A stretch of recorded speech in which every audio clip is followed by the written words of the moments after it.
আসসালামু আলাইকুম। আজকে কি রান্না করলাম আপনাদের সাথে শেয়ার করতেছি। এই যে দেখেন, আমি গাড়ি রান্না করতেছি, পুঁটি মাছ রান্না করছি, এই যে করলা ভাজি করতেছি। আজকে বেশি কিছু রান্না করব না, শরীরটা অনেক খারাপ, ক্লান্ত লাগতেছে। সাথে শাক ভাজি আছে। শরীরটা এতই খারাপ যে আপনাদের সাথে শেয়ার করবো যে ইচ্ছাও করতেছে না, ভালোও লাগতেছে না, শেয়ার না করে পারতেছি না। সবাই আমার জন্য দোয়া করবেন, সুস্থ থাকি যেন।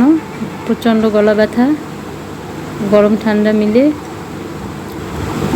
আপনাদের সাথে শেয়ার করলাম। সবাই সুস্থ থাকবেন, ভালো থাকবেন। আল্লাহ হাফেজ। দেখতে থাকেন আমার রান্না।